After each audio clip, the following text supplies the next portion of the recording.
Esto solo demuestra que nunca sabes con quién estás interactuando en Internet y que debes tener mucho cuidado en cualquier rincón de la web, especialmente en los sitios más oscuros y ocultos. Antes de continuar, quiero advertirte que parte de lo que estás a punto de escuchar es extremadamente perturbador y vil. Escucha bajo tu propio riesgo.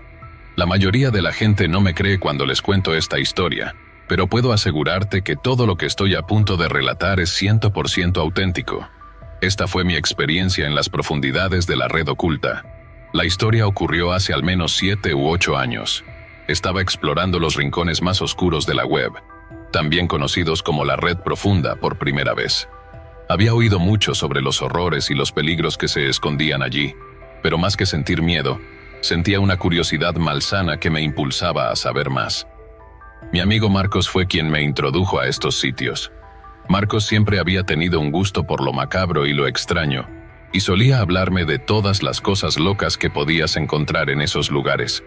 Recuerdo claramente cómo me contó sobre sitios donde podías contratar sicarios y a personas que podían hackear prácticamente cualquier cosa, siempre y cuando estuvieras dispuesto a pagar. Puedes encontrar literalmente lo que sea, me decía con una mezcla de entusiasmo y advertencia. Para ser honesto, nunca pensé que me encontraría con algo realmente peligroso. Mi plan era solo explorar, ver de qué se trataba todo ese misterio del que tanto hablaba Marcos. Pero no tardé mucho en darme cuenta de lo equivocado que estaba. Uno de los primeros sitios que visité ofrecía una variedad de servicios ilegales, desde la venta de drogas hasta la adquisición de armas. Todo se hacía a través de criptomonedas, lo cual aseguraba el anonimato de las transacciones. Me asombró la variedad de productos disponibles, desde cuchillos y pistolas hasta lanzacohetes y explosivos. Aún así, no estaba interesado en comprar nada. Solo estaba fascinado por lo fácil que era acceder a todo eso. Mientras exploraba más a fondo, mi computadora se congeló de repente. Al principio no pensé mucho en ello. Supuse que era un error del sistema, quizás un simple bug. Reinicié mi PC y volví al mismo sitio web, sin imaginar lo que estaba por venir. Fue entonces cuando recibí un mensaje emergente en mi pantalla que decía que debía abandonar el sitio, que no era bienvenido allí. Pensé que podría ser spam o algún tipo de broma, pero decidí ignorarlo y seguí navegando. Apenas unos segundos después, un segundo mensaje apareció en mi pantalla, pero esta vez incluía mi dirección exacta. Mi corazón comenzó a latir con fuerza y sentí como si el aire se volviera denso a mi alrededor. No podía entender cómo alguien había conseguido mi dirección. Me quedé congelado, mirando la pantalla sin poder moverme. El miedo se apoderó de mí de una manera que nunca había experimentado antes. Con las manos temblorosas apagué mi PC, la desconecté de la corriente y me senté en el suelo, tratando de calmarme mientras respiraba profundamente. Después de eso, me prometí a mí mismo no volver a entrar en esos sitios. Sin embargo, el incidente me dejó inquieto y paranoico. Empecé a revisar las cerraduras de mi casa varias veces antes de irme a dormir, y me aseguraba de que todas las ventanas estuvieran bien cerradas. Aunque intentaba convencerme de que solo había sido una coincidencia o algún truco barato, una parte de mí no podía dejar de pensar en que alguien me estaba vigilando. Pasó una semana, y justo cuando comenzaba a relajarme, algo más sucedió. Era una mañana como cualquier otra. Me estaba preparando para salir y revisar el correo. Mi casa está situada en una carretera de tierra, rodeada de árboles, y las casas más cercanas están bastante alejadas, lo que siempre me había dado una sensación de privacidad. Caminé hasta el final de mi camino de entrada y al abrir el buzón, noté a alguien a lo lejos. Era un hombre, parado en medio de la carretera, observándome fijamente. Esto fue a plena luz del día, y aún así me resultó increíblemente perturbador. No había ningún coche cerca ni señales de que estuviera esperando a alguien. Le di una sonrisa forzada y un saludo, pensando que tal vez era un vecino curioso o alguien que se había perdido. Regresé a mi casa, pero antes de entrar, miré de nuevo por la ventana de la habitación principal y ahí estaba él, ahora parado justo al final de mi camino de entrada, exactamente en el lugar donde yo había estado momentos antes. Esta vez el hombre levantó la mano y me saludó, con un gesto que parecía burlón, y luego siguió caminando lentamente. Me quedé paralizado, sin saber qué hacer. Fue un gesto simple, pero cargado de una inquietante sensación de amenaza. Regresé al interior y comencé a ordenar el correo. Entre las cartas y facturas habituales, había un sobre sin remitente, escrito a mano con una caligrafía descuidada. Lo abrí y lo que encontré dentro me dejó sin palabras. Había docenas de fotos mías, tomadas en diferentes momentos del día y en diversos lugares. Algunas eran de mí dentro de mi propia casa, otras mientras caminaba por la calle, e incluso algunas más personales, como mientras estaba en el baño. Había imágenes en las que ni siquiera recordaba haber sido fotografiado, como cuando cocinaba o me sentaba en el sofá a ver televisión. Mi mente empezó a girar. Las preguntas se amontonaban en mi cabeza. ¿Quién me estaba vigilando? ¿Por qué? ¿Cómo habían logrado obtener esas imágenes? La ansiedad se apoderó de mí y comencé a hiperventilar. Mi primer instinto fue llamar a la policía, pero una parte de mí se detuvo. ¿Qué podría decirles? ¿Que alguien en la web oculta me había enviado mi dirección y ahora estaba siendo acosado? Dudaba que la policía pudiera hacer mucho, y la idea de explicar cómo había terminado en esa situación me avergonzaba. Llamé a mi amigo Sergio, quien era de los pocos que sabían sobre mis incursiones en la red oculta. Le conté lo sucedido, y él insistió en que llamara a la policía, pero yo todavía dudaba. No quería parecer paranoico ni que pensaran que todo era solo mi imaginación. En cambio, Sergio sugirió que instalara cámaras de vigilancia alrededor de la casa, algo que me pareció una buena idea. Tal vez, si capturaba algo en video, tendría pruebas concretas para mostrar. Así que eso hice. Al día siguiente, instalé cámaras alrededor de mi casa y esperé, aunque no estaba seguro de qué exactamente esperaba ver. Las noches se volvieron largas y llenas de insomnio. Cada pequeño ruido me hacía saltar, y mis nervios estaban al límite. Durante los días intentaba mantenerme ocupado, pero no podía sacudirme la sensación de ser observado constantemente. Me asomaba a las cámaras con frecuencia, revisando las grabaciones en busca de algo inusual, pero no encontraba nada. Empecé a preguntarme si todo era solo un producto de mi mente perturbada. Un par de noches después, Sergio vino a pasar el rato. Pensamos que su compañía me ayudaría a relajarme, y lo hizo, al menos temporalmente. Estábamos viendo una película medio dormidos en el sofá, cuando un fuerte sonido de vidrio rompiéndose nos hizo saltar de nuestros asientos. Era la ventana de la sala, destrozada en 1000 pedazos. Mi corazón comenzó a latir descontroladamente. Corrimos hacia la ventana, pero no había nadie. Miramos afuera, iluminamos con linternas, pero solo vimos la carretera vacía. Sin más opciones, finalmente llamamos a la policía. Cuando los oficiales llegaron, revisaron la casa y tomaron nota de los detalles que pude darles sobre el hombre que había visto antes. Describí su figura vaga, el atuendo oscuro que llevaba y cómo se había comportado. Sin embargo, sabíamos que eso no sería suficiente para atraparlo. Los policías nos dijeron que patrullarían la zona durante las noches, pero que no podían prometer resultados inmediatos. Me sentí indefenso, como si todo estuviera fuera de mi control. Después de que los oficiales se fueron, me quedé en silencio, sentado en la sala con las luces apagadas, sintiendo una mezcla de rabia, miedo y frustración. En los días siguientes no pude soportar estar en mi casa. Cada esquina y cada sombra me hacían sentir vigilado. Decidí quedarme en cualquier lugar menos allí, hasta que finalmente encontré un apartamento que pude costear. No era mucho, pero al menos me sentía más seguro lejos de esa casa llena de recuerdos perturbadores y eventos inexplicables. Desde entonces, he oído muchas historias de terror sobre la red profunda y escenarios similares de secuestro y acoso. Me prometí a mí mismo que no volvería a husmear en esos lugares oscuros de la web nunca más. Todavía, a veces, siento una punzada de curiosidad, pero el miedo a revivir esa pesadilla es suficiente para mantenerme alejado. Marcos, mi amigo que inicialmente me había introducido a todo esto, dejó de explorar la red oculta también después de escuchar lo que me había pasado. Decía que no podía quitarse de la mente la imagen de aquel hombre saludándome desde mi propio camino de entrada. La experiencia cambió la manera en que veo la seguridad en línea y, en general, mi percepción de lo que significa estar expuesto.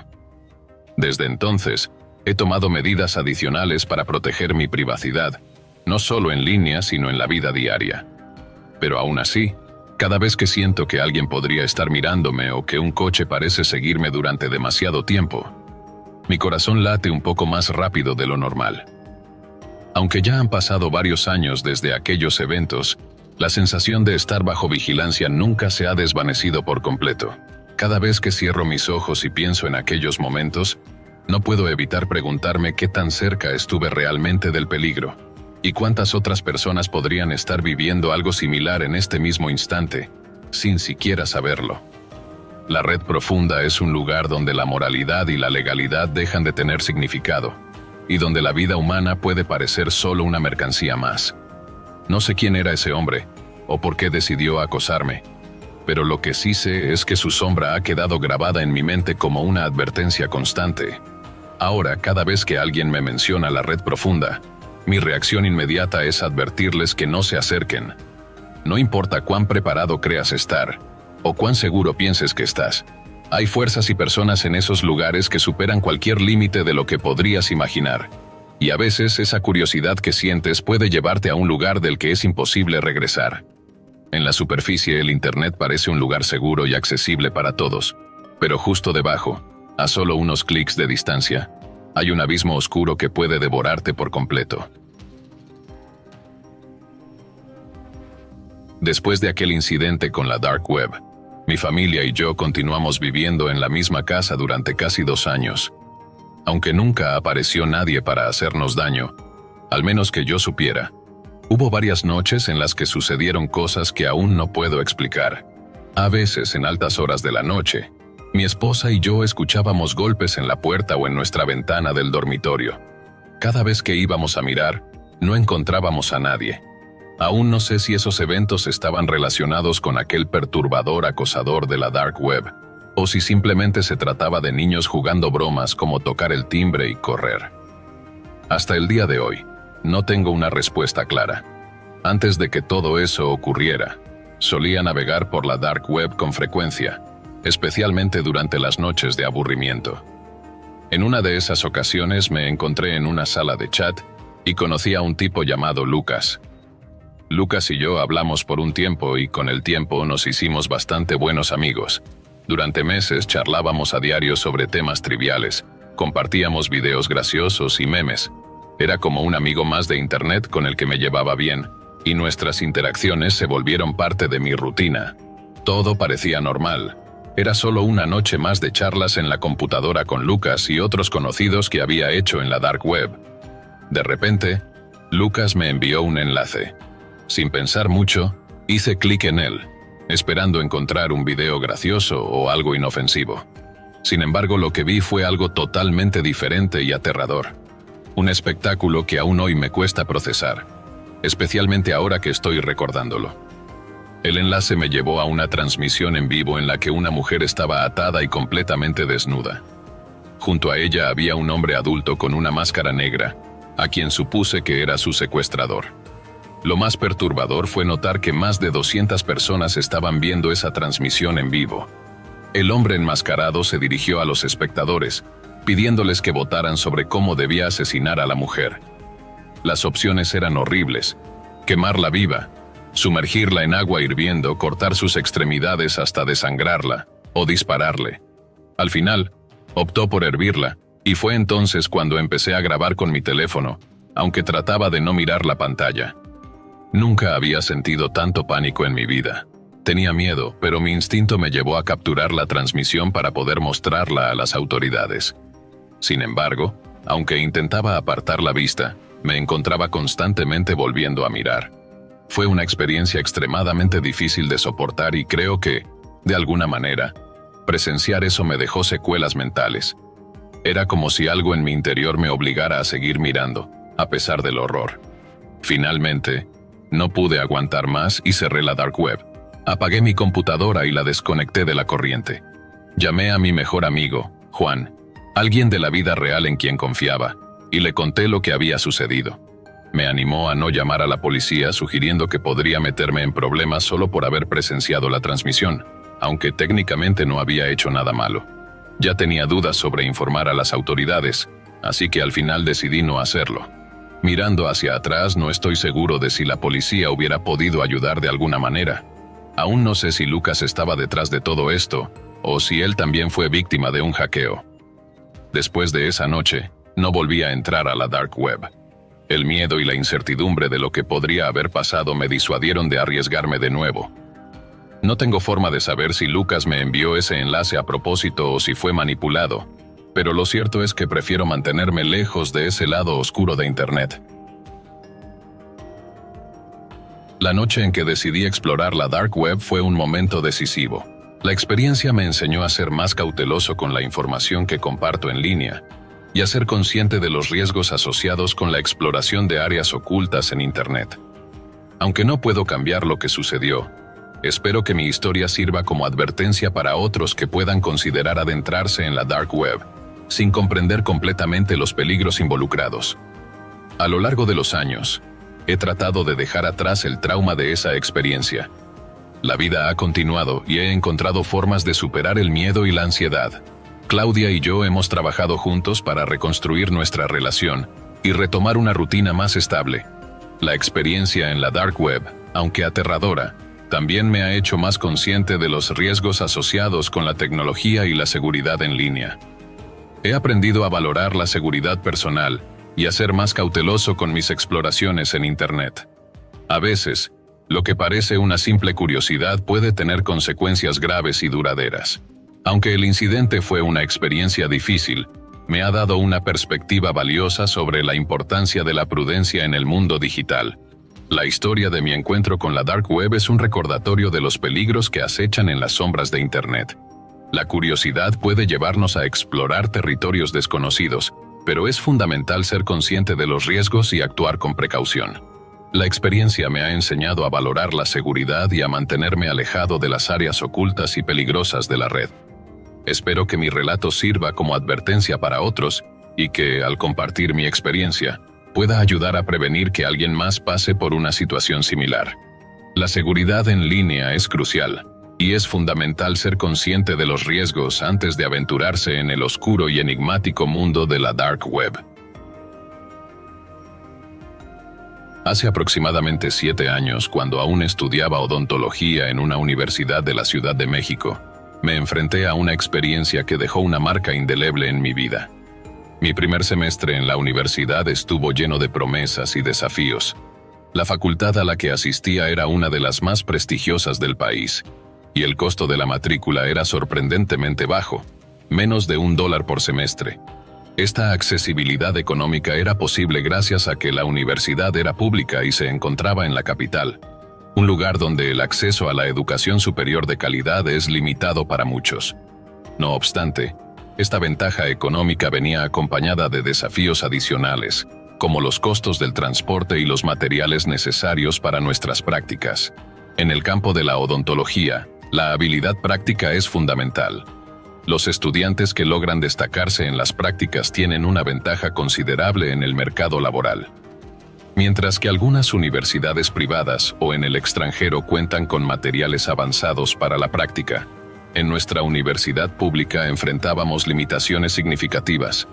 En lugar de contar con modelos de dientes artificiales de alta calidad, debíamos practicar con dientes reales para obtener una experiencia auténtica. Sin embargo, en una universidad pública en México, los recursos son limitados y la cantidad de dientes humanos disponibles para la práctica es escasa. Mientras que los estudiantes de medicina en algunos lugares pueden recibir donaciones de partes humanas, estas donaciones están sujetas a restricciones y a veces al nepotismo, lo que significa que solo unos pocos tienen acceso a estos recursos. Para aquellos de nosotros que buscábamos mejorar nuestras habilidades rápidamente, esto significaba encontrar formas alternativas de adquirir dientes humanos. En ese contexto se habían comenzado a difundir rumores sobre cómo conseguir estos materiales de manera no convencional. Algunos profesores, aunque no directamente, insinuaron que había métodos externos para obtener dientes humanos, pero no ofrecieron detalles específicos. La mayoría de los estudiantes, incluidos yo, estaban atrapados en una encrucijada moral y práctica. Debíamos encontrar dientes humanos para nuestras prácticas, pero hacerlo a través de medios oscuros planteaba serios dilemas éticos. Un día, decidí contactar a un amigo que estudiaba en otra universidad para pedirle consejos sobre cómo obtener dientes humanos. Mi amigo, que estaba bien conectado en círculos académicos y más allá, me proporcionó el contacto de un individuo que, según él, podía conseguir lo que necesitara. Este contacto se había encontrado a través de la Dark Web, un lugar conocido por su asociación con actividades ilegales y transacciones cuestionables. La Dark Web es una parte oculta de Internet donde se realizan intercambios de bienes y servicios ilegales. En lugar de usar plataformas públicas como Facebook, donde podría haber vigilancia policial o estafadores, decidí seguir el consejo de mi amigo y utilizar la Dark Web. Aunque era un territorio desconocido para mí, parecía ser la única opción viable para conseguir los dientes necesarios para mis prácticas. Al ponerme en contacto con el vendedor, me sorprendió la amplitud de lo que ofrecía. No solo podía pedir dientes individuales, sino que también podía solicitar cráneos completos, siempre que estuviera dispuesto a pagar el precio adecuado. La oferta de obtener material más fresco, directamente de morgues o incluso hospitales, me hizo sentir incómodo, pero también me dejó claro que estaba tratando con alguien que operaba en una esfera muy cuestionable. Decidí ser específico en mi pedido para la universidad. Solicité una variedad de dientes sanos, dientes con caries, molares cariados, dientes amarillos, dientes de leche, muelas del juicio e incluso implantes dentales. El total de piezas era de alrededor de 34. El costo de estos dientes fue de $50, lo que, aunque no barato, estaba dentro de lo que podía permitir. Acordamos un lugar para realizar el intercambio. Cuando el día llegó, me encontré con el vendedor en un punto neutral y discreto. Se presentó de manera común, con una apariencia que no llamaba la atención. La necesidad de mantener un perfil bajo en actividades ilegales es evidente, y este vendedor no era la excepción. Una vez que llegué a casa con los dientes, decidí almacenarlos en un frasco para evitar que fueran descubiertos. Colocando el frasco en el fondo de mi armario, detrás de una pila de ropa y libros viejos, traté de olvidar que tenía esos dientes en mi posesión. A pesar de la intención profesional detrás de la compra, el remordimiento comenzó a pesarme. Saber que estaba en posesión de dientes de personas fallecidas, aunque para fines académicos, me provocó una profunda sensación de incomodidad. Las semanas siguientes fueron una mezcla de estrés y culpa. Hablé con algunos compañeros de clase sobre mi situación. Las respuestas fueron mixtas. Algunos me alentaron a usar los dientes que había adquirido, argumentando que era una forma válida de avanzar en mis estudios, mientras que otros insistieron en que había cometido un error grave al recurrir a la Dark Web. La falta de consenso y la preocupación por la ética de mi decisión me dejaron en una crisis moral. Decidí que lo mejor era devolver los dientes a la tierra. Así que, en una noche tranquila, fui a un parque cercano. Excavé un pequeño hoyo en un lugar apartado y enterré los dientes, tratando de asegurarme de que no fueran descubiertos por animales o personas. Esta decisión fue impulsada por un deseo de aliviar la carga moral que sentía y de cerrar un capítulo que había comenzado a afectar mi bienestar emocional. Mi madre, al notar mi perturbación, me escuchó atentamente cuando le conté lo que había hecho. Me ofreció apoyo y me hizo reflexionar sobre otras formas de obtener los materiales necesarios sin recurrir a métodos tan oscuros. Ella me recordó que al comprar dientes en la Dark Web, estaba perpetuando el ciclo de profanación de tumbas, un problema que, aunque menos conocido, es una realidad inquietante en algunas partes de México. El problema de la profanación de tumbas en México tiene raíces profundas. En un país con una gran población y muchas personas viviendo en condiciones de pobreza, el saqueo de tumbas se ha convertido en una práctica cada vez más común. La venta de restos humanos, incluidos dientes y huesos, en la Dark Web refleja una desesperación económica y la falta de respeto por los muertos. Mientras que algunos compran estos materiales para fines académicos, otros lo hacen para propósitos más siniestros, como la santería, una práctica que involucra rituales oscuros y que ha ganado notoriedad en algunas regiones de México. La experiencia me dejó una profunda impresión sobre los riesgos y las implicaciones morales de las decisiones que tomamos, especialmente cuando se trata de adquirir materiales a través de medios no convencionales. Aunque no fue el tipo de horror que muchos podrían esperar, la ansiedad y el miedo asociados con la compra en la Dark Web tuvieron un impacto duradero en mí. Mi recomendación para quienes se encuentren en situaciones similares es evitar comprar cosas a través de la Dark Web. Aunque puede que se obtengan los materiales deseados, la naturaleza de la transacción puede ser moralmente cuestionable y potencialmente peligrosa. La lección más importante que aprendí de esta experiencia es la necesidad de mantenerse fiel a los principios éticos, incluso cuando se enfrenta a desafíos y limitaciones. La búsqueda de soluciones alternativas no debería llevarnos a comprometer nuestra integridad o a perpetuar ciclos de explotación y profanación. En lugar de recurrir a métodos oscuros, es crucial buscar soluciones dentro de los límites de la ética y la legalidad, para asegurarnos de que nuestras acciones contribuyan a un mundo más justo y respetuoso. A principios de la década de 2010, la Dark Web comenzó a ganar notoriedad, y con ella, nuestra comprensión de los actos más oscuros y horribles que se pueden llevar a cabo en ese rincón de Internet. A medida que la tecnología avanzaba y el acceso a Internet se volvía más común, la Dark Web se convirtió en un terreno fértil para actividades ilícitas y perturbadoras. Las historias sobre este oscuro rincón del ciberespacio se convirtieron en un tema recurrente en las noticias, y el acceso a videos y audios que mostraban lo peor de la humanidad aumentó. Estos contenidos, que revelaban prácticas escalofriantes y perturbadoras, atraparon la atención de un público cada vez mayor. Entre las aberraciones más inquietantes que captaron la atención de los internautas se encontraban las prácticas caníbales. La subcultura de los caníbales no solo se limitaba a discutir el consumo de carne humana, sino que también ofrecía consejos detallados sobre cómo prepararla y acompañarla. Este macabro interés creaba una comunidad en la que las personas compartían recetas y técnicas para la cocina de carne humana. La fascinación por estos temas llegó a ser tan intensa que algunos individuos comenzaron a buscar formas de obtener carne humana de manera ilegal, creando un mercado oscuro y aterrador. Los rumores apuntaban a que muchos de estos caníbales obtenían la carne de personas que, de alguna manera, habían aceptado donar sus cuerpos. La justificación que ofrecían era que se compensaría económicamente a las familias de las víctimas. Estos rumores se vieron respaldados por videos y correos electrónicos que invitaban a personas con deseos de ser consumidos a ponerse en contacto. La idea de que había personas con la fantasía de ser comidas era perturbadora, y aunque la mente humana es compleja y difícil de entender, el hecho de que estas fantasías se compartieran en la Dark Web resultaba inquietante.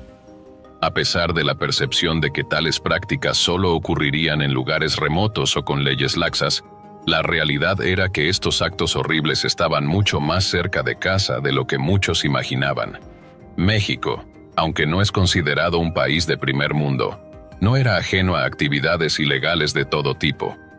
Aunque no se podía comparar con lugares como Cuba o algunas naciones del este de Europa, México, siendo un país grande y diverso, tenía ciudades donde las actividades ilícitas eran comunes. Lo que voy a relatar no ocurrió en un rincón rural o en una ciudad fronteriza como Nuevo Laredo. Los eventos se desarrollaron en una ciudad que, a primera vista, podría parecer tranquila y normal. Sin embargo, la distribución de volantes con mensajes perturbadores reveló una realidad escalofriante. Estos anuncios decían lo siguiente: ¿tienes fantasías caníbales? ¿Estás deprimido y deseas desaparecer? Si eres mujer y quieres donar tu cuerpo a un club de caníbales, podemos cocinarlo. Estamos buscando carne femenina para un restaurante. Solo voluntarias mayores de 18 años. El volante incluía un logo de un supuesto restaurante y un número de teléfono de contacto. Los volantes comenzaron a circular por Internet y las personas empezaron a comentar sobre los acercamientos que habían recibido. En un comentario, se relataba cómo una mujer fue abordada por un hombre que le ofreció un trabajo peculiar mientras iba camino al trabajo. Aunque la mujer ya tenía un empleo, el hombre le explicó que no se trataba de un trabajo común, sino de una invitación para asistir a un restaurante de comida humana. Allí, ella sería uno de los platos, y su familia recibiría una suma considerable de dinero al completar el trato. Al rechazar la oferta, la mujer recibió un volante pequeño y el hombre se marchó. Este incidente no fue aislado. Otras personas también fueron contactadas con propuestas similares. Uno de los personajes clave en esta historia es Luis, un amigo de mi infancia que estaba involucrado en la distribución de estos volantes. Luis no estaba directamente involucrado en la organización de los eventos, pero su trabajo consistía en entregar estos anuncios a mujeres jóvenes, el grupo objetivo de los distribuidores. Cada vez que repartía los volantes, Enfrentaba miradas de rechazo y comentarios que lo consideraban repulsivo. Incluso tuvo que evadir a la policía en varias ocasiones debido a la ilegalidad de su trabajo.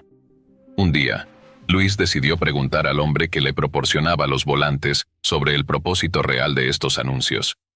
El hombre le reveló que el negocio era muy lucrativo para algunas personas influyentes y que la mayor parte de la carne se enviaba a Estados Unidos, cruzando la frontera cómodamente para ser vendida en la dark web. Esta revelación planteó una pregunta inquietante. ¿Qué sucedía cuando no había suficiente oferta para cumplir con la demanda?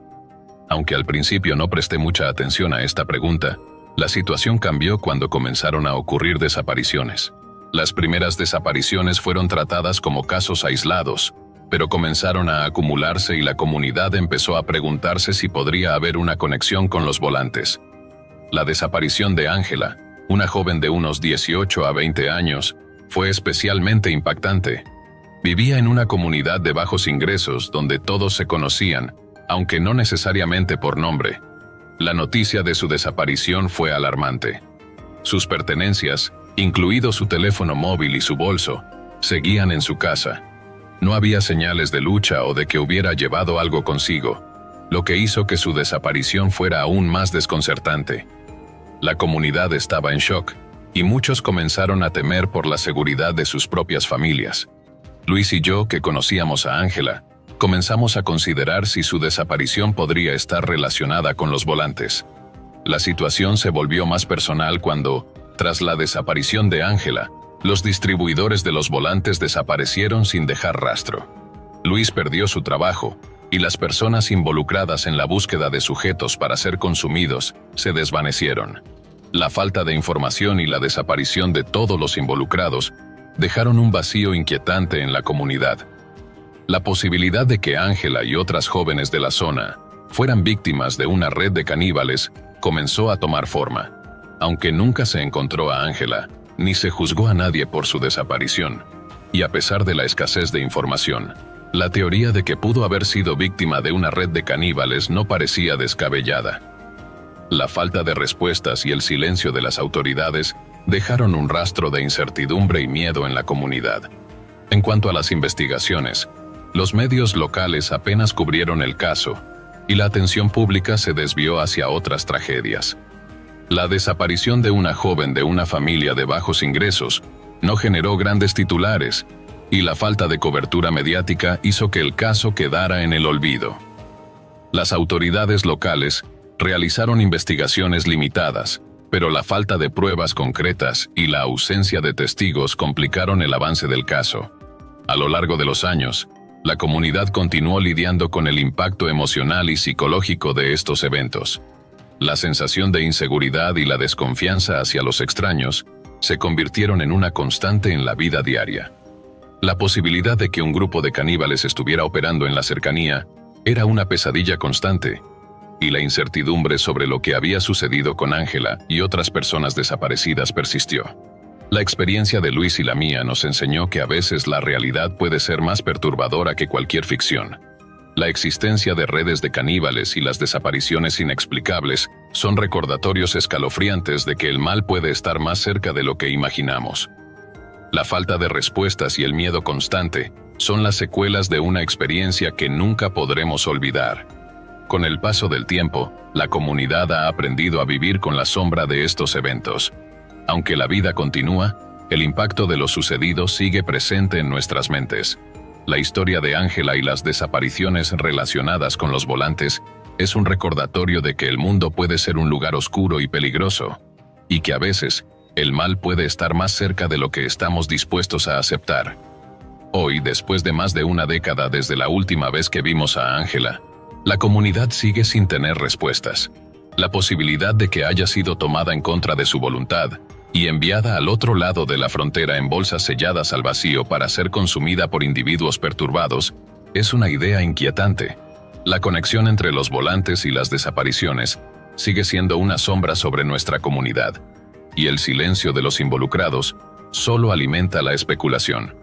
En resumen, la historia de la Dark Web y el impacto en nuestra comunidad nos recuerda que el mal puede tomar muchas formas y que a veces la realidad puede ser más aterradora que cualquier ficción. La falta de respuestas y el miedo constante son las secuelas de una experiencia que nunca podremos olvidar. La comunidad sigue buscando respuestas y tratando de encontrar paz en medio del caos, pero la sombra de estos eventos siempre estará presente.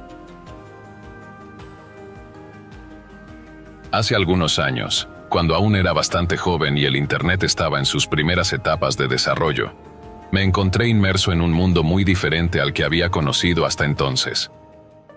Mi historia comienza en la escuela secundaria, donde desarrollé una fuerte adicción a la marihuana. En ese entonces, el consumo de drogas era un pasatiempo que, aunque inicialmente inofensivo, se fue convirtiendo en una parte central de mi vida. A medida que avanzaba en la universidad, mi afición por las drogas se intensificó. La marihuana ya no era suficiente. Comencé a experimentar con otras sustancias, buscando siempre algo que me proporcionara una sensación más intensa o diferente. Mis hábitos de consumo crecieron en frecuencia y en cantidad, y mi necesidad de obtener drogas de manera constante me llevó a buscar alternativas fuera de mi círculo habitual de proveedores. Fue entonces cuando descubrí la Dark Web. Recuerdo el primer momento en que me adentré en ese oscuro rincón de Internet. La idea de poder adquirir lo que quisiera desde la comodidad de mi hogar, sin la necesidad de salir a buscar proveedores en la vida real, me parecía fascinante. Sin embargo, lo que inicialmente parecía un sueño, se fue transformando en una serie de desafíos y riesgos que nunca imaginé. Al principio, mis intentos de conseguir drogas a través de la Dark Web fueron bastante básicos. Utilizaba plataformas que ofrecían opciones de envío discretas, como paquetes pequeños ocultos en objetos aparentemente inofensivos, como Biblias o libros de recetas. El proceso era intrigante y, en cierto modo, emocionante. Sin embargo, pronto me di cuenta de que la fiabilidad de mis proveedores era muy variable.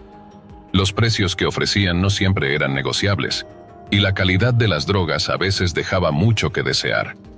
A medida que mi consumo de drogas se volvía más frecuente y mi dependencia se incrementaba, decidí buscar formas más efectivas de obtener lo que necesitaba.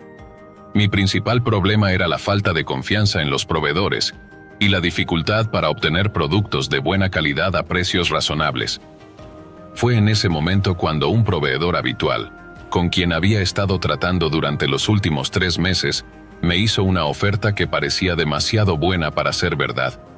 El proveedor, al que llamaré Eric, me informó que iba a estar en mi área y que podría hacer una entrega significativa si estaba interesado. Me prometió que lo que normalmente me costaría alrededor de 11,000 en drogas, podría obtenerlo por solo 500. La oferta parecía demasiado atractiva para rechazarla. Eric sugirió que nos encontráramos en un parque cercano, a unas 3 cuadras de mi apartamento, a las 2 de la mañana. El lugar prometía ser discreto. Una farola cerca de un árbol proporcionaría la visibilidad necesaria para realizar el trato de manera segura. Aunque la idea me hizo sentir un poco nervioso, decidí seguir adelante con el plan. El día del encuentro, mi ansiedad comenzó a apoderarse de mí. A pesar de haber retirado el dinero del cajero automático y de estar armado con un cuchillo de bolsillo por si acaso, me sentía inseguro. La falta de información sobre Eric, a quien solo conocía a través de breves intercambios en línea, aumentaba mi inquietud. No sabía cómo se veía ni qué intenciones tenía.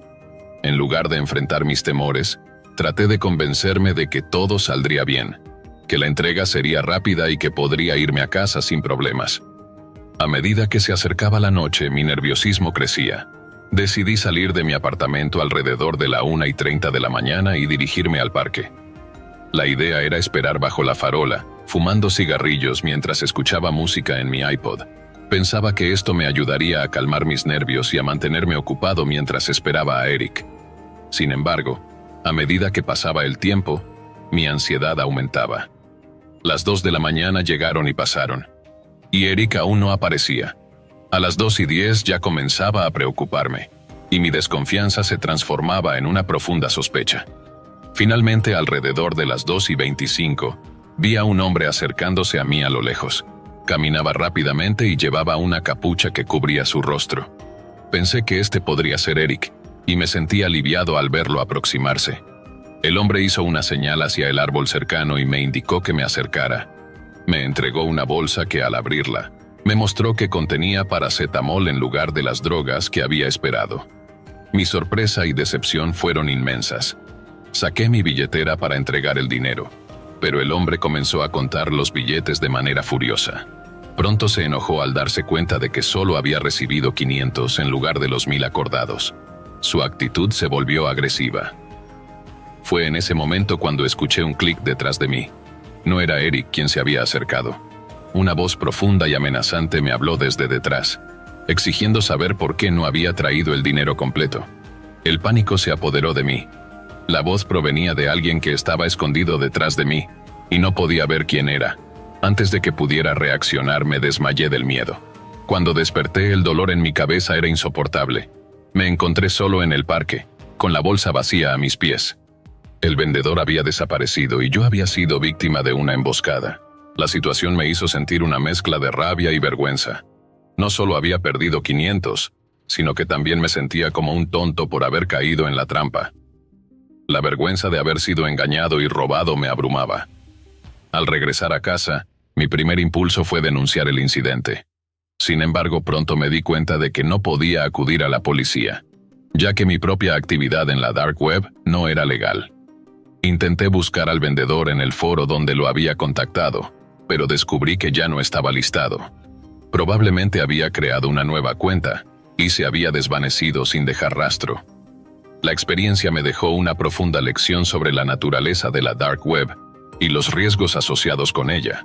La promesa de anonimato y seguridad que ofrece puede ser engañosa y los peligros son muy reales. La falta de regulación y la presencia de personas con intenciones ocultas pueden poner en riesgo tu seguridad y bienestar. Reflexionando sobre lo ocurrido, entendí la importancia de ser cauteloso al tratar con desconocidos en la dark web. Mi experiencia personal me enseñó a no confiar en ofertas que parecen demasiado buenas para ser verdad y a ser consciente de los riesgos asociados con este tipo de transacciones. A pesar de que las cosas han cambiado mucho en los últimos 14-15 años, el consejo sigue siendo el mismo. Mantente alerta y no te involucres en transacciones con personas que solo conoces a través de Internet. Además de los riesgos financieros, la experiencia también tuvo un impacto emocional significativo. La culpa y la vergüenza que sentí por haber sido engañado y robado fueron abrumadoras. Mi adicción a las drogas y la forma en que me involucré en la dark web me llevaron a una situación en la que mi propia seguridad estaba en riesgo. La búsqueda de una solución rápida y barata para mi adicción me llevó a tomar decisiones impulsivas que tuvieron graves consecuencias. A lo largo de los años, he reflexionado sobre cómo mi adicción y mi búsqueda de soluciones rápidas afectaron mi vida. La dependencia de las drogas y el involucramiento en actividades ilegales me llevaron a una serie de situaciones peligrosas y estresantes. Mi experiencia me enseñó que buscar soluciones rápidas y fáciles a menudo puede tener consecuencias graves y que es importante enfrentar los problemas de manera responsable. Hoy en día, aunque las cosas han cambiado para mí y he tomado medidas para alejarme de mi pasado, la lección que aprendí sigue siendo relevante. La dark web y las actividades ilegales pueden ofrecer una solución rápida a problemas inmediatos, pero también pueden tener consecuencias duraderas y peligrosas. La experiencia me enseñó que la vida en la dark web no es tan glamorosa como parece, y que el riesgo no vale la pena. En resumen, mi experiencia en la dark web me dejó una serie de lecciones importantes sobre los riesgos asociados con las transacciones ilegales y la necesidad de ser cauteloso al tratar con desconocidos en línea. La búsqueda de soluciones rápidas a problemas personales puede llevar a situaciones peligrosas y perjudiciales. La seguridad y el bienestar personal deben ser prioritarios, y es importante enfrentar los problemas de manera responsable y consciente. Hace 5 años mi vida era la de cualquier persona común. Trabajaba como enfermera en un hospital gubernamental en mi país. Este hospital no era conocido por su excelencia, pero era un lugar de trabajo respetable. Aunque la infraestructura era rudimentaria y las condiciones a veces difíciles, yo encontraba satisfacción en ayudar a las personas. Estaba en un momento de mi vida donde el dinero era escaso y cada centavo contaba. Mi rutina diaria estaba llena de trabajo arduo, pero estaba dispuesta a hacer cualquier cosa para mantener a mis hijos y asegurar un futuro mejor para ellos. El hospital era un laberinto de pasillos y salas, con un flujo constante de pacientes que requerían atención. Trabajaba en turnos largos y agotadores, y cada día era un desafío para equilibrar mi vida profesional y personal. A menudo me ofrecía para cubrir turnos adicionales cuando algún compañero faltaba. El dinero extra me ayudaba a cubrir las facturas y a asegurarme de que mis hijos tuvieran lo que necesitaban. Era una madre soltera luchadora, decidida a hacer lo mejor para ellos a pesar de las dificultades. El hospital estaba dirigido por una serie de médicos y administrativos, pero había uno en particular que se destacaba entre todos: el doctor Ramírez. Era un hombre de gran renombre y un currículum impresionante, que incluía trabajos en el hospital privado más prestigioso del país. La noticia de su traslado a nuestro hospital causó cierta conmoción. La gente se preguntaba por qué alguien con su nivel de experiencia y prestigio elegiría trabajar en un hospital gubernamental de segunda categoría. El doctor Ramírez era una figura enigmática. Su presencia en el hospital era un tema de conversación constante entre el personal. Muchos especulaban sobre su motivo para abandonar un puesto de alto perfil y trasladarse a un entorno mucho menos prestigioso. Aunque había rumores y especulaciones, nunca obtuvimos respuestas concretas. Su traslado se convirtió en un misterio que mantenía a todos en vilo, pero para mí era solo una curiosidad más en mi día a día. Un día, recibí una invitación inesperada del doctor Ramírez. Me pidió que lo acompañara a almorzar en un restaurante cercano. El lugar era pequeño y discreto, con una atmósfera íntima que contrastaba con el bullicio del hospital. Durante la comida, el doctor Ramírez comenzó a hacerme preguntas sobre mi vida personal. Preguntaba acerca de mi situación financiera, mis deudas y cuánto dinero necesitaba para estar cómoda. Su interés en mis finanzas me pareció extraño, pero traté de mantener la calma y responder sus preguntas con sinceridad. En ese momento, no podía prever el giro oscuro que estaba a punto de tomar mi vida. Después de preguntarme cuánto dinero necesitaba para estar tranquila, el doctor Ramírez hizo una oferta que cambiaría mi vida para siempre. ¿Qué estarías dispuesta a hacer si te pagara el triple de esa cantidad?, me preguntó en un tono que no lograba descifrar. Sus palabras me hicieron sentir incómoda, pero la desesperación por mejorar mi situación económica me hizo considerar su propuesta. La idea de ganar 3 veces más de lo que había mencionado era tentadora, a pesar de la inquietud que sentía. El doctor Ramírez me llevó a su oficina y comenzó a explicarme los detalles de su propuesta. Me habló de un plan que involucraba a otros médicos y enfermeras, y me pidió que participara en una operación clandestina. El plan consistía en manipular los registros de la morgue para engañar a las familias de los bebés que nacían muertos. Según el doctor Ramírez, los bebés nacidos vivos serían entregados a una red clandestina. Me detalló que mi tarea sería crear 2 expedientes falsos, uno para el bebé que realmente había muerto, y otro para el que en realidad estaba vivo, pero se había presentado como fallecido. Mi responsabilidad era asegurarme de que los registros fueran duplicados correctamente, y de que el bebé vivo fuera transportado en secreto en una furgoneta negra con ventanas tintadas. El doctor Ramírez me advirtió que una vez que entrara en este mundo, no habría marcha atrás. La única forma de salir de esto es la muerte, dijo con frialdad. Sus palabras me aterrorizaban, pero el dinero prometido y la amenaza de consecuencias severas me hicieron decidirme a aceptar la oferta. Empecé a trabajar bajo la supervisión del doctor Ramírez, moviéndome entre la morgue y el hospital. Al principio sentía una gran culpa por lo que estaba haciendo, pero la compensación económica de 300 me ayudaba a superar mis sentimientos. A medida que pasaba el tiempo me acostumbré a la rutina. Los procedimientos se volvieron casi automáticos, y la culpa se desvaneció a medida que me adaptaba a mi nuevo rol. Sin embargo, la naturaleza del trabajo seguía siendo inquietante. Cada vez que llevaba a un bebé a la furgoneta negra, sentía un nudo en el estómago. A pesar de la compensación económica, el peso de mis acciones me seguía atormentando. Había meses en los que ganaba sumas significativas, a veces hasta 50 por entrega, pero la oscuridad de la operación nunca me abandonaba. Hace un año, mientras entregaba un bebé fallecido, la situación se tornó caótica. La furgoneta negra estaba en el lugar habitual, pero de repente se escucharon disparos. La furgoneta se alejó a gran velocidad y me encontré rodeada por un grupo de hombres enmascarados. Me empujaron dentro de un coche blanco. Me amordazaron y me golpearon durante horas. Cuando finalmente llegamos a una casa desconocida, me sacaron del coche y me llevaron a una habitación donde fui atada a una silla. Lo que sucedió después fue una pesadilla que prefiero no detallar. Pasé 2 días en ese lugar, sin comida ni agua, mientras me preguntaba si alguna vez podría escapar de esa pesadilla. Finalmente, un individuo se presentó en la casa. Se identificó como un agente de la policía cibernética de mi país y me ofreció 2 opciones: cooperar con ellos o enfrentar las consecuencias de que el doctor Ramírez se enterara de mi detención. La amenaza era clara. Sabía que si el doctor Ramírez se enteraba, enviaría a alguien a acabar conmigo. Decidí cooperar, con la esperanza de salvar mi vida. La policía cibernética me utilizó para sus fines, y ahora mi vida estaba en sus manos. A pesar de mi implicación en actividades ilícitas, prefería estar bajo su protección que enfrentar las consecuencias del doctor Ramírez. Mi vida actual es una constante lucha por encontrar una forma de redención. La culpa por mi participación en el esquema clandestino me pesa todos los días. La amenaza de un futuro incierto y la sombra de mi pasado oscuro me atormentan constantemente. La policía cibernética sigue utilizándome, y no sé cuánto tiempo me quedará antes de que mi utilidad se agote. Cada día es una batalla por mantenerme a salvo y encontrar una forma de salir de esta pesadilla.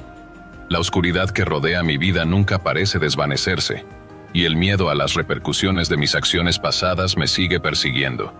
La vida que llevaba antes de involucrarme en este oscuro mundo parece un recuerdo lejano. A veces me pregunto si alguna vez podré escapar de las consecuencias de mis acciones.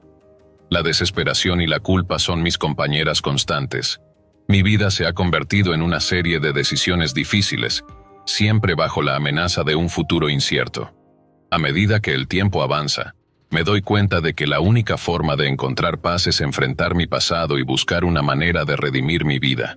El miedo a las repercusiones y la constante amenaza de la oscuridad me mantienen en vilo, pero sé que debo seguir adelante, buscando una forma de redención y tratando de construir un futuro más brillante para mí y para mis hijos.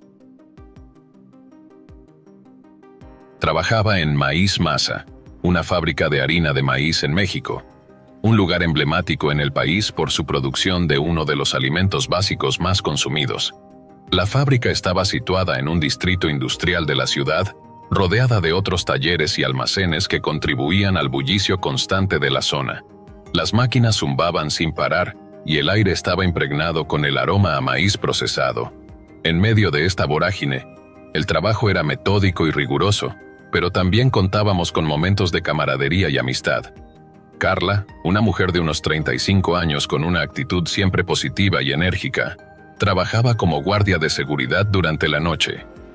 A pesar de nuestras breves interacciones debido a los horarios diferentes, rápidamente nos hicimos amigas. Cada vez que coincidíamos en la sala de descanso, aprovechábamos para charlar sobre nuestras vidas, compartir anécdotas y, por supuesto, hablar de los pequeños chismes que circulaban entre los empleados. Carla y yo solíamos discutir sobre todo, desde nuestras experiencias como madres solteras hasta los problemas que enfrentábamos en nuestro trabajo diario. Todo comenzó con la ausencia repentina de Carla. Al principio, pensé que podría ser una enfermedad o una simple falta, pero cuando el segundo y tercer día pasaron sin noticias de ella, mi preocupación creció. Me preocupaba, especialmente porque era madre soltera, y sabía cuánto significaba para Carla estar en el trabajo, ya que tenía 2 hijos a quienes cuidar. Mis intentos por contactarla por teléfono resultaron infructuosos. A pesar de mis esfuerzos, no había señales de vida de Carla. En mi día libre decidí buscar en Facebook para ver si podía encontrar alguna pista sobre su paradero. Como madre soltera con un horario ajustado, mi tiempo para usar el teléfono era limitado. Sin embargo, el creciente malestar me empujó a investigar más a fondo. Mientras navegaba por la red social, encontré un video perturbador que captó mi atención de inmediato. El video mostraba a Carla en un estado de agitación extrema. Ella estaba llorando y gritando, su rostro pálido y sus ojos desorbitados. En el video, Carla afirmaba haber visto un tráiler estacionado lleno de restos humanos apilados como si fueran trozos de carne. El terror y la desesperación en su voz eran inconfundibles. La visión de ese video me dejó helada. Me sentí paralizada, incapaz de comprender completamente lo que estaba viendo. Le envié un mensaje a través de WhatsApp, tratando de ofrecerle apoyo y averiguar qué había pasado. La última conexión de Carla en línea había sido 24 horas después de la publicación del video. La falta de respuesta y la ausencia prolongada de Carla me hicieron cuestionar cada vez más lo que estaba ocurriendo. Me preocupaba profundamente por su bienestar y el de sus hijos. Decidí ir a la casa de Carla para buscar respuestas. Mi hermana accedió a cuidar a mis hijos mientras yo estaba fuera, permitiéndome dedicarme por completo a la búsqueda. Al llegar a la casa de Carla, me encontré con que estaba vacía. No había señales de ella ni de sus hijos. La casa estaba en un estado de desorden, con luces apagadas y sin rastro de actividad reciente. Pregunté a los vecinos, quienes me informaron que habían visto a Carla y a sus hijos salir en una camioneta blanca, similar a las que se utilizan para el transporte de personal. Me dijeron que los habían visto irse una noche, y desde entonces no habían vuelto. El misterio se profundizó aún más con esta nueva información. La camioneta blanca y la ausencia de cualquier pista adicional me dejaron perpleja y preocupada. 2 días después recibí la noticia desgarradora de que un vagabundo había encontrado una maleta en un área de la ciudad conocida por ser un basurero. Cuando la abrieron, encontraron partes del cuerpo de una mujer. La confirmación de que se trataba de Carla fue un golpe devastador. La noticia de su muerte se extendió lentamente, y la forma en que había sido encontrada intensificó el horror de la situación. La comunidad estaba conmocionada, pero la cobertura mediática del caso fue mínima. El hecho de que Carla hubiera sido encontrada de esa manera, y la falta de información sobre los detalles del caso, solo aumentaron mi angustia. La desesperación y el dolor que sentía eran indescriptibles, y la sensación de que había algo más sin resolver se volvió insoportable. Decidí profundizar en el video y los comentarios relacionados para entender mejor lo que había ocurrido. La mayoría de los comentarios eran especulaciones y teorías sobre la Dark Web, una red clandestina en línea donde se cree que se llevan a cabo actividades ilegales. Según lo que leí, algunos usuarios afirmaban que el tráiler que Carla había visto podría estar relacionado con unidades de transporte utilizadas por aquellos que operan en la Dark Web. La información era escalofriante. Se decía que estos camiones recolectaban cuerpos de personas que habían sido vendidas en subastas en línea, tratándolos como objetos desechables. La teoría de que Carla había sido víctima de una red de tráfico de personas y que su asesinato estaba vinculado a estas actividades me dejó estupefacta. Me sumergí en los comentarios, tratando de encontrar pistas o conexiones que pudieran ayudar a comprender el motivo detrás de su muerte. La falta de cobertura mediática en el caso de Carla me parecía extremadamente sospechosa. En México, los casos de violencia contra mujeres suelen recibir atención significativa, especialmente con el creciente movimiento feminista que lucha contra el feminicidio. La ausencia de reportes y la falta de información oficial en el caso de Carla me llevaron a cuestionar si había fuerzas más poderosas detrás de su desaparición y muerte. Las especulaciones en las redes sociales sugerían que Carla había sido asesinada por descubrir algo que no debía, y el silencio de los medios solo intensificó mi preocupación. Me pregunté si había un intento deliberado de ocultar la verdad y si había algo más siniestro en juego. La pérdida de Carla y la naturaleza perturbadora de su muerte afectaron profundamente mi vida personal. La ansiedad y el miedo se convirtieron en compañeros constantes, y mi seguridad y la de mis hijos se convirtieron en una preocupación primordial. Mi rutina diaria se vio alterada, y la inseguridad que sentía era abrumadora. Decidí tomar medidas para protegerme y proteger a mis hijos. Modifiqué nuestras rutinas y tomé precauciones adicionales para evitar cualquier posible peligro. A pesar de mis esfuerzos, la sensación de vulnerabilidad persistió, y el impacto emocional fue profundo. En mi búsqueda de respuestas, decidí buscar apoyo en grupos de apoyo para personas que habían enfrentado situaciones similares. Conectar con otros que habían experimentado traumas similares me brindó una perspectiva diferente y un sentido de comunidad. Hablar sobre mis miedos y escuchar las historias de otros me ayudó a sentirme menos aislada.